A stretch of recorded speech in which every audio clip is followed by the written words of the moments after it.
What is going on, fellow denizens of the World Wide Web? It's me, your boy, Nick King, back at it again with the black vans. See, I got him. The black vans. How's everyone feeling today? I'm feeling good, a little chilly. I'm here today on the heels of the release of Pokemon Sword and Shield to talk to you about an issue that is very near and dear to my heart. See, whenever there is a new Pokemon game that comes out, there is... what's the word I'm looking for? Kotitery? Is that a word? What does that word mean? I'll say legion. There's a legion of people on the internet, people around about my age, who will vehemently claim that the only good Pokemon are the Pokemon from Generation 1. We call these people Genwunners. My issue with Genwunners is that they're not true fans of the franchise if they don't mess around with all the later generations too. The fact of the matter is, there have always been good Pokemon, there have always been bad Pokemon, Gen 1 included.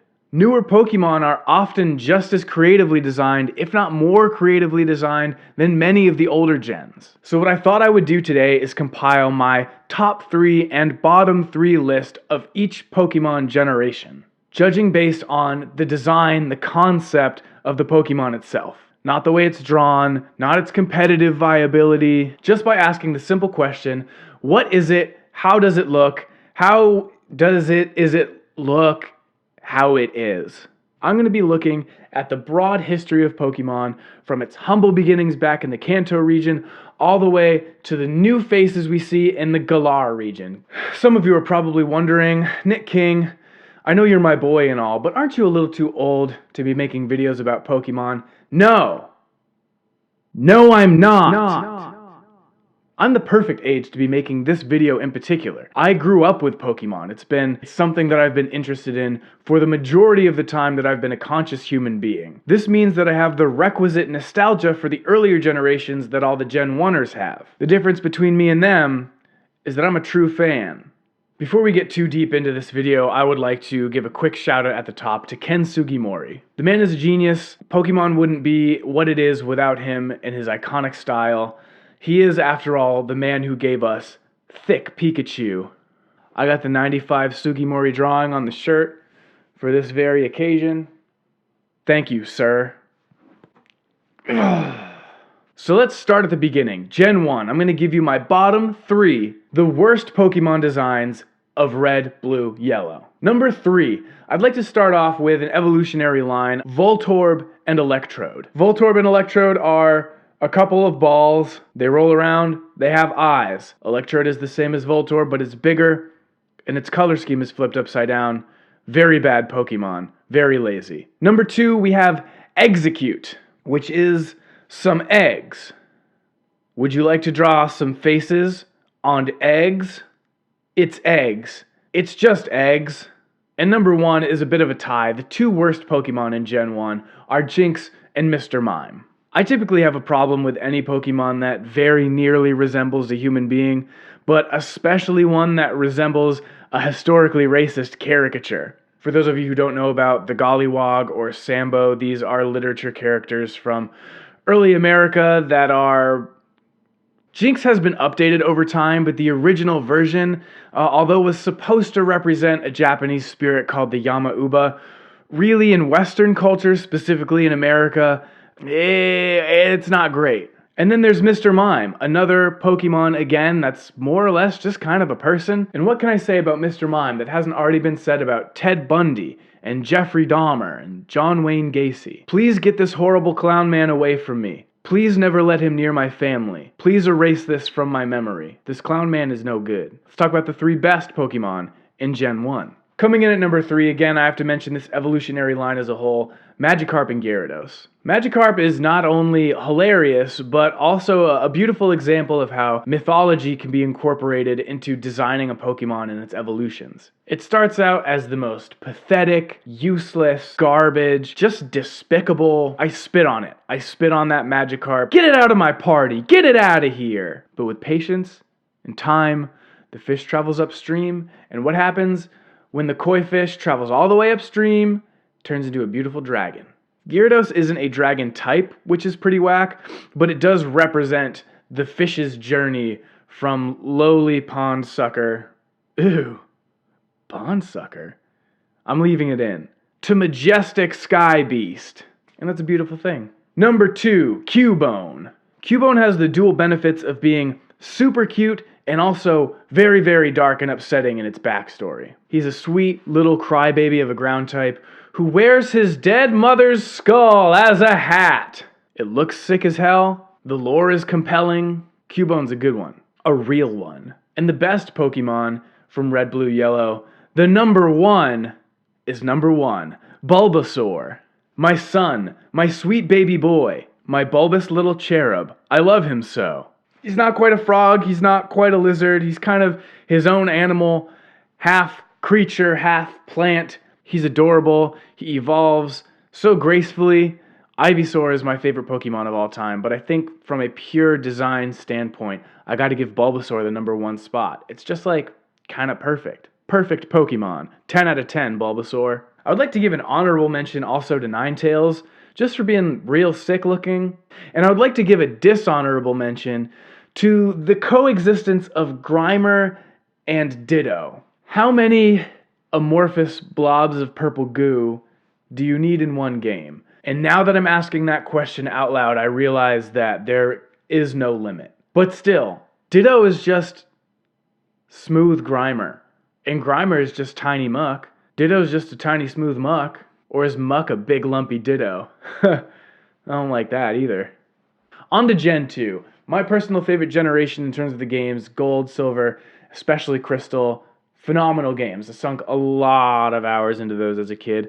And will continue to sink many hours into them as I grow older. That being said, Gen 2 is not without its crummy designs. The third worst Pokemon in Gen 2 is Pineco. It's a pine cone, it has eyes, it falls from the tree. Does it even have a mouth? Where do its food go? Pineco has a bit of a saving grace in that it evolves into Forretress, which is kind of a cool looking Pokemon and one of the first ever steel types introduced into the game. So I guess it's not a total loss, but it's not great. Number 2, the Chikorita line. Now you hate to see it. You hate to see a starter make it onto the bottom 3, but here we have it. Chikorita to Bayleaf to Meganium is a perfect example. Did I just spit a lot? A perfect example of how evolution shouldn't work. It just gets bigger and gets a different haircut, but that's not even the worst of it. It's just 4 legs and a head. There's no personality there. It's just a smooth, like, remember that gif of the green llama running? It's like that, but without any of the charm. Absolutely charmless design. Might as well just be a featureless white sphere floating in an empty white room as far as I'm concerned. Bad Pokemon, but the worst Pokemon of Gen 2 has got to be Dunsparce. It's got the weird cone on its tail. It digs in the ground, I think, but it's a normal type. The colors are weird. Point is, it's some sort of worm, and I hate it. Dunsparce, bad Pokemon. Now, the third best of Gen 2 is my guy Totodile. Now, I know that a similar critique that I made against the Chikorita line could be made against Totodile. He just kind of gets bigger, but his proportions stretch out. He becomes Feraligatr. He's this big, vicious thing. Croconaw looks like a lackey gangster in like a Disney movie. Like he would be the left-hand man in like the Swamp Boys gang. But Totodile on its own is a design that is full of personality. There's a lot going on in such a small package. He's cute, but he's got an edge to him. Shouts out Totodile. And big up for learning Bite. It's a good move pool diversity for Gen 2. Second best Pokemon in Gen 2, Girafarig. It just looks cool. I don't really know what else to say about it. It's got the face on its tail.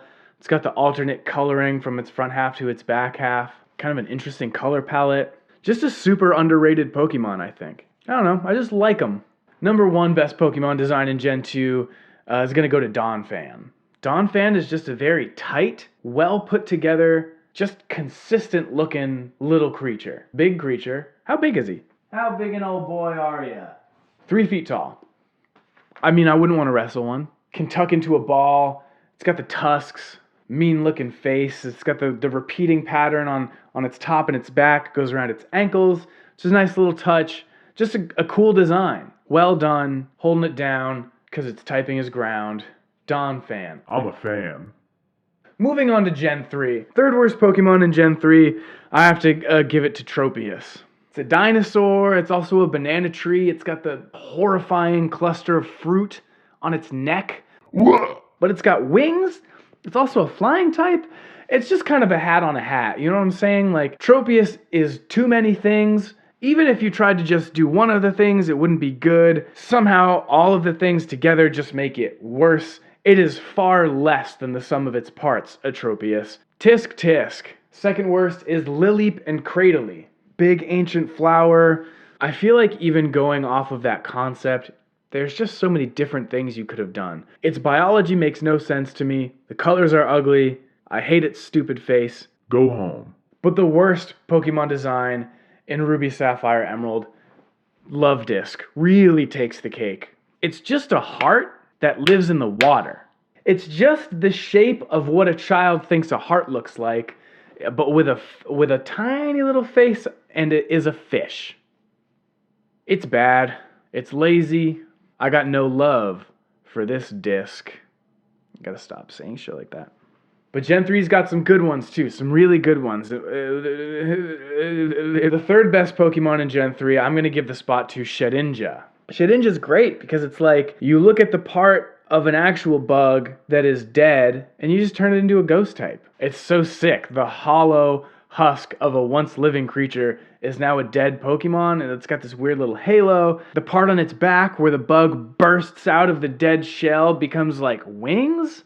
Just super creative. Really nice design. Number 2 spot goes to Absol. I love the asymmetry that its horn gives. It's very sleek, it's very mysterious looking. As a side note, I love the lore that it's like this omen of doom, much like my favorite cryptid and husband, the Mothman. Shouts out Point Pleasant, West Virginia. Shouts out John Keel. Absol just looks sick. I thought it was perfect the way it was. I didn't think it needed a mega evolution, but Kest Levier. I do think that the best design in Gen 3 is the C-Dot line. Its evolution makes a lot of sense from step to step. C-Dot to Nuzleaf, Nuzleaf to Shiftry. It's just a real solid continuation. Each one has such a specific concept and personality. Shiftry's got like the long nose and the weird sandals of the Tengu. Very cool idea. And C-Dot is just like an acorn, but it's got personality. When was the last time you met an acorn with a personality like C-Dot has? Oh, it was recently? Oh, your cousin's dating an acorn. Oh, they were a lovely guest at holiday dinner? Oh, you just celebrate a holiday that's just called Holiday? How progressive. Big up C-Dot, big up Nuzleaf, big up Shiftry. Moving on to Gen 4. The third most terrible design in Gen 4 is Bibarel. Everyone makes jokes about Bidoof, but Bidoof... There's a trash truck outside right now. I'm going to talk through it. Bidoof, as a design on its own, is not nearly as much of a sin as its evolution, Bibarel. Just disgusting. Just a horrifying, the hair, the teeth, the eyes, it's all just unnecessary. Bibarel is unnecessary and unwanted. One thing that this gen did a lot of is add new evolutions to previously established Pokemon. And in some cases it worked really well, like Mismagius and Mamoswine. I'm a fan of Honchkrow, I'm a fan of Leafeon and Glaceon. But there are some situations in which it really backfired, and the two worst Pokemon in this generation are both examples of that. The second worst position I have to give to Licky Licky. As if Lickitung wasn't horny enough already! Licky Licky is a disgusting pervert who should be banned from any game with an E rating. If Licky Licky is in your game, you get an M rating. Them's the rules. Reminds me of the teacher I had in high school who would always rub kids' shoulders without their permission. I'm calling you out. I shouldn't have used his real name, but I'm doing it anyways, because I hate him, and I'll always hate him. But the number one worst Pokemon in Gen 4 has got to be Probopass. Nosepass already was a barely acceptable Pokemon design. It did not need to be given an evolution. It looks like Coach Steve from Big Mouth, or like Carl from Aqua Teen Hunger Force, but the worst part is its shiny version. That's right, everyone. It's your favorite plumber. just the absolute unmitigated gall. The absolutely unmitigated... I hate Probopass. I hate Probopass. I especially hate shiny Probopass. That's an F. You get an F. I need to calm down because there were some good designs in Gen 4 as well. The third best design in Gen 4, I'm going to go ahead and give it to Torterra. My only criticism of Torterra is that it's treading pretty close on Venusaur's toes right here. It's a quadrupedal, seemingly reptilian or amphibian creature. It's got a bunch of plant stuff on its back. You know, you're great, but watch yourself, counselor. The second best of Gen 4, I'm going to have to say, is Luxray. The whole Shinx line is pretty solid, but Luxray especially is just a very cool looking Pokemon. Very sleek, very consistent, really nice color palette. Luxray is everything that Electrike and Manectric couldn't be. Manectric walked so that Luxray could run. But the best Pokemon in Gen 4, I'm going to have to say, is Croagunk. Toxicroak and Croagunk both are really great. I love the type combination. It's got this great expression on its face. It's got the stance Croagunk does. I just like... You know, like that. I think it's great. Toxicroak and Croagunk, very well done. I'd also like to give an honorable mention to Rotom. From a design standpoint, I think Rotom is super interesting. It's this electric type ghost. It changes forms depending on which household appliance it's currently haunting. Not only does its appearance change, its typing changes. I just think it's really cool. Just a really cool idea. All right, on to Gen 5. The way I see it, Pokemon Black and White is the most polarizing generation of Pokemon in terms of design quality. There are some really, really great designs in this generation, like top-notch stuff. But there is also some of the worst garbage in Pokemon design out of the whole franchise. Let's start with the third worst, which is Foongus and Amoonguss. Now, the design is bad, they look like trash, the names are terrible, but somehow the names are also the only redeeming quality of these Pokemon, being a clear reference to Incubus's debut 1995 album, Fungus Among Us. They're just mushrooms, and the designs on them look like Pokeballs. Were Pokeballs designed after Foongus and Amoonguss? Or Voltorb and Electrode? Or did the Pokemon evolve to adapt to the technology? It's a real chicken and egg situation. I just hate them. I don't really like mushrooms anyways. Foongus and Amoonguss can get thrown right in the trash. The second worst design in this generation is the Clink family, Clink, Clang, and Clink Clang. Again, the names are terrible, but I'm trying not to focus on that. Let's focus on design exclusively. The design is terrible. They're gears with faces on them. They follow the Pokemon design theory of take an object and put a face on it and it's good to go, which is not my favorite approach to creature creation. They just kind of all cluster together, similar, I guess, to the way Magnemite and Magneton do, but at least Magnemite has a more compelling and varied design. Clink Clang and Clink Clang are all very one-dimensional. There's not a lot going on. Super lazy. But the worst Pokemon design in Gen 5 is the Vanillite family. Vanillite, Vanillish, Vanillux. They're cones of ice cream that float. They're floating cones of ice cream. They're just floating ice cream cones with faces on them. And I know that it's like super easy to criticize something by saying like, it's just this plus a face. And sometimes that can work out. Like,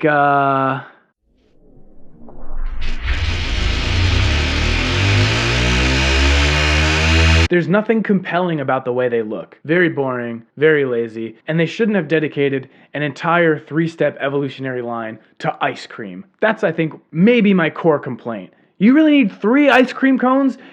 One wasn't enough? One is... Okay, the 3 best designs from Gen 5. Number 3, Larvesta and Volcarona. One time I had a dream that I was given a Larvesta, and it was very realistic. It was very like furry. Caring for it for a long time because they take forever to evolve. We became super close, and it was like on the top of a mountain, bonded to me. I was just in a classroom. I was like using like all these fire type attacks. Anyways, I just think that Larvesta and Volcarona are well designed, interesting typing. There's good flavor there in terms of lore. Just a cool Pokemon. Number 2, Darmanitan. I like Darumaka as well. I think think there's a lot to be said about the simplicity but originality in Darumaka's design. But Darmanitan specifically, with its alternate form, it just looks neat. It's got the big eyebrows that I love. It was just like a very original concept, and the alternating forms only made it that much cooler. But the number one coolest design in Generation 5, hands down, is Sawsbuck. Sawsbuck is a beautiful, majestic deer whose antlers are plants, and the plants change depending on the season. Each one just so distinctly represents the season that it's supposed to represent. Such a cool concept, so well executed. Sawsbuck is a really, really great Pokemon, like top tier all-time Pokemon. I'd also like to give a quick dishonorable mention to Cryogonal, just kind of an angry snowflake.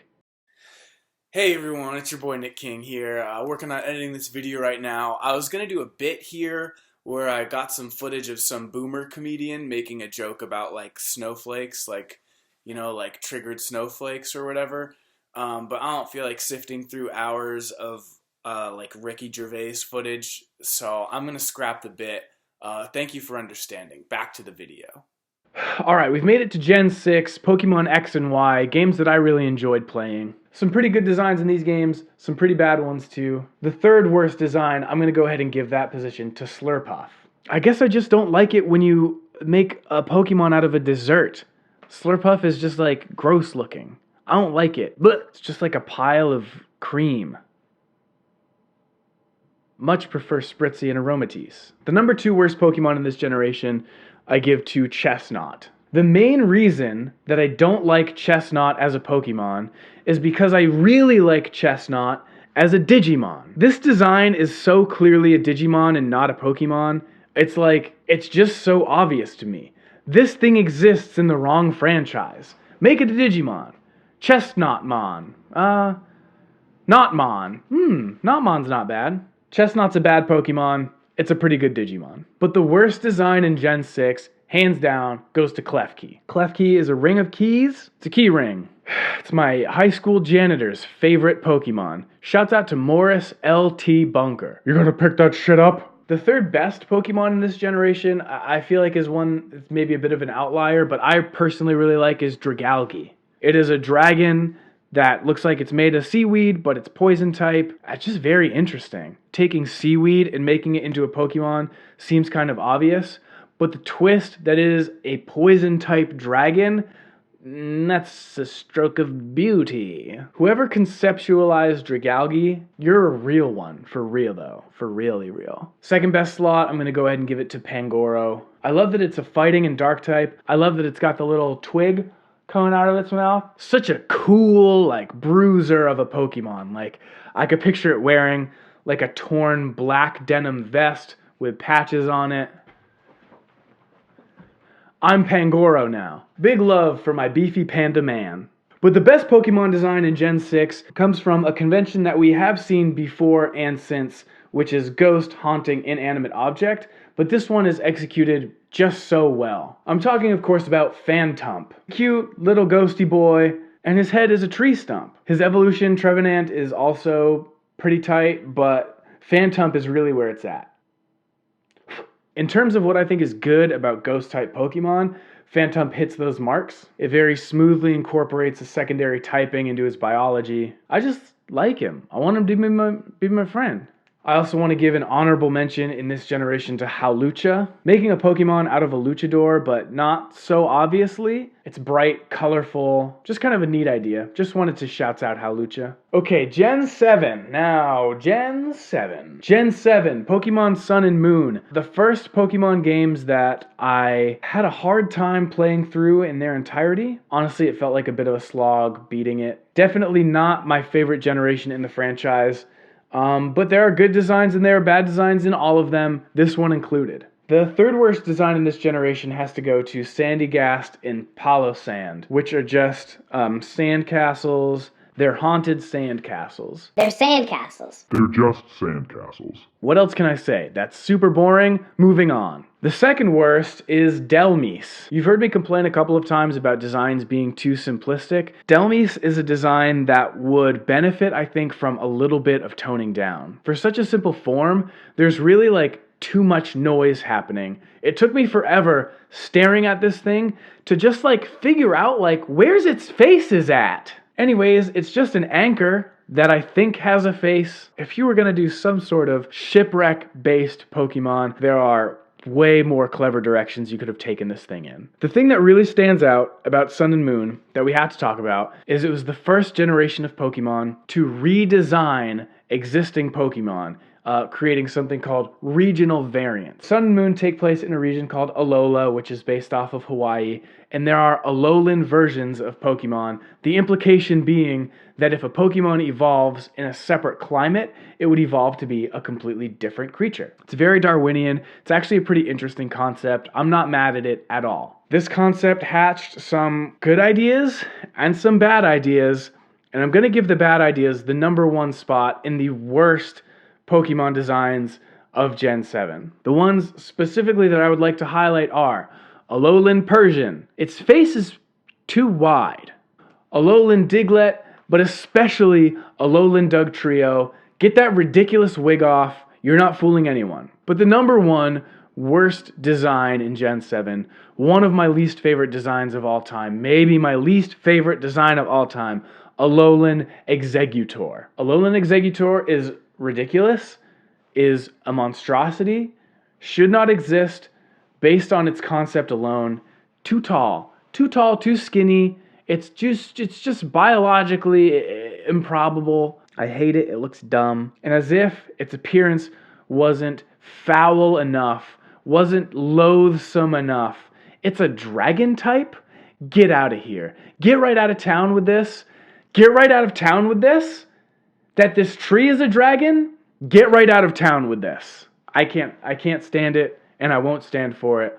Alolan Exeggutor gets flushed down the toilet into the dirtiest sewer that there is. That being said, there are some good Alolan forms, and I would like to give those good Alolan forms the #3 spot on the best designs in Gen 7. Specifically, I'm referring to Alolan Sandshrew and Sandslash, which are perfectly cool. No pun. I swear to God, no pun intended. I swear to God. Alolan Vulpix and Ninetales. Ninetales was a great design already. I'm not going to say that the Alolan version is any better, but I don't think it's any worse. And an Alolan version that I believe truly is an upgrade, Alolan Marowak. Finally gets the ghost typing that it deserves. Its bone weapon is on fire. It's got a cool looking face. I don't know. Alolan Marowak is just like so sick. I honestly think an improvement over the original Marowak. The #2 best Pokemon in Gen 7 I want to give to the entire evolutionary line of Jangmo-O. Just a really neat looking dragon type. It's covered in like golden scales. It just looks very unique and interesting. Also kind of based on like monks and certain types of monk staffs. Just really fascinating. Cool design. But the #1 best Pokemon design in Gen 7 is Salazzle. I don't know, there's just something about it. You just get a good feeling about it. It's something I can't even really explain. Plus it's got a cool typing combination. I like it. Hey everyone, I know what you're probably thinking right now. I just want to nip this right in the bud. I don't want to f this Pokemon. I just really need to, it's not because I want to fuck this Pokemon. I don't want to fuck this Pokemon. I have to give a dishonorable mention to Gen 7 for the Ultra Beasts. Every single last one of these is an absolute abomination. Shame on you. Shame on all of you. All right, finally, we have made it to the Galar region, the most recent region. Really recent region. Really reasonably recent region. Much like in Alola, there are Galarian variants of already existing Pokemon, and a couple of these did end up on the bottom. I have to start off by mentioning there is a Galarian Mr. Mime. It's terrible. I hate it. It's a nightmare. But there's also an evolution now. Mr. Mime gets to evolve, gets to become more powerful, gets to become Mr. Rhyme. I just don't want it to come near me. I just want Mr. Rhyme to stay away. Just to stay away from me, please. Mr. Rhyme looks like what would happen if my sleep paralysis demon put on a bunch of makeup and tried to play nice. Up next, The second worst design in this generation has got to be Carcoal. Carcoal is a sentient mining cart made of stone, full of stone, that theoretically is on its way to deposit its own body into a furnace. I don't know, it doesn't make any sense. Its description, the Pokédex, says that it rolls its legs. It calls its legs legs? They're not legs. It has wheels, because it's a car. This Pokemon's a car. The worst Pokemon in Galar is Galarian Weezing. Now, I can't accurately put into words the exact reason why Galarian Weezing is the worst Pokemon in Gen 8. The perfect words about Galarian Weezing have already been spoken by Jay of Jay and Silent Bob from the animated Clerks cartoon, which we all remember from its 6 episodes that got made. I think 3 that ever actually went to air. Jay said the following. Now that's the ugliest damn bong I've ever seen. And that's pretty much how I feel as well. What a downgrade.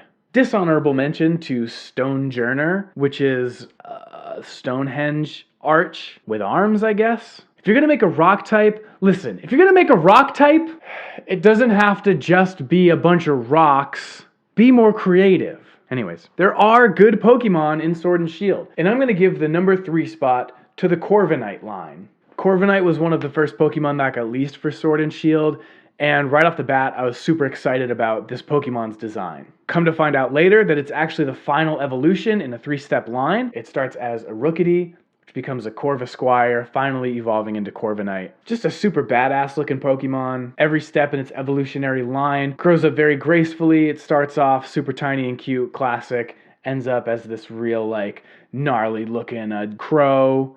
It's a crow. You gotta love it. Anyways, big up Rookidee and friends. Solid. Second place I would like to give to Snom and Frostmoth. Kind of like the ice type equivalent to the fire type that is Larvesta and Volcarona. Snom is pretty cute, kind of what you would expect from like larval stage Pokemon. Nothing wrong with that. Frostmoth, though, is beautiful. Definitely one of my favorite moth/butterfly type Pokemon ever. And there have been a lot of those too. Venomoth is great. Volcarona is great. Frostmoth, I think, is an excellent addition to this winged insect compendium. No jokes here, just a genuine appreciation. I think that the number 1 coolest design in Pokemon Sword and Shield has got to be Toxel and Toxtricity. They are the only 2 Pokemon with this type combination, which is electric and poison. They look super sick. This is definitely the thing that I'm most excited to catch in the new games. Honestly, I would take this Pokemon over any of the starters from this generation. Although I do like Grookey, I kind of mess with Scorbunny, and Sobble, poor boy. But Toxel and especially Toxtricity are just so sick. And Toxtricity has the ability called Punk Rock. It's like the Punk Rock Pokemon, which is ironic because it has a new metal name. The Toxtricity of our city, of our city. Shouts out System of a Down, shouts out middle school. I was already kind of excited to play this game, but seeing Frostmoth, seeing Toxtricity just like ramped up my excitement so much more. Hey everyone, Nick King again, still working on editing this video. I forgot to give an honorable mention to Obstagoon, who is the beautiful glam rock Pokemon. I'm very happy that it exists. I'm very happy about its shiny version looking like a gosh dang Dr. Roxo. So shouts out Obstagoon, keep on rocking in the free world, huh?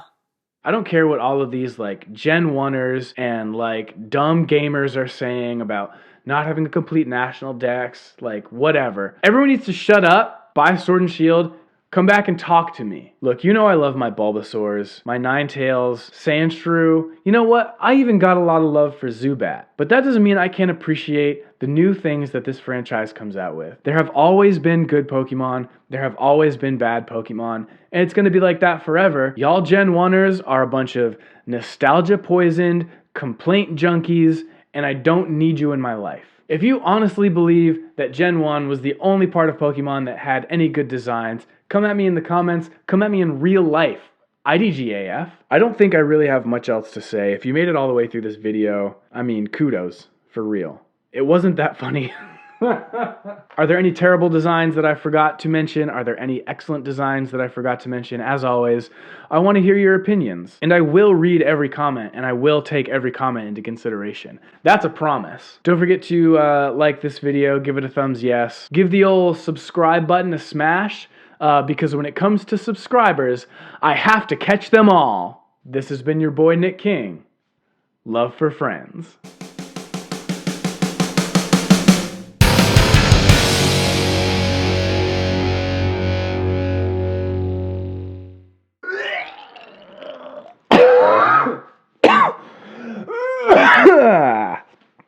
Fantastic. Oh, fuck, I forgot about that thing.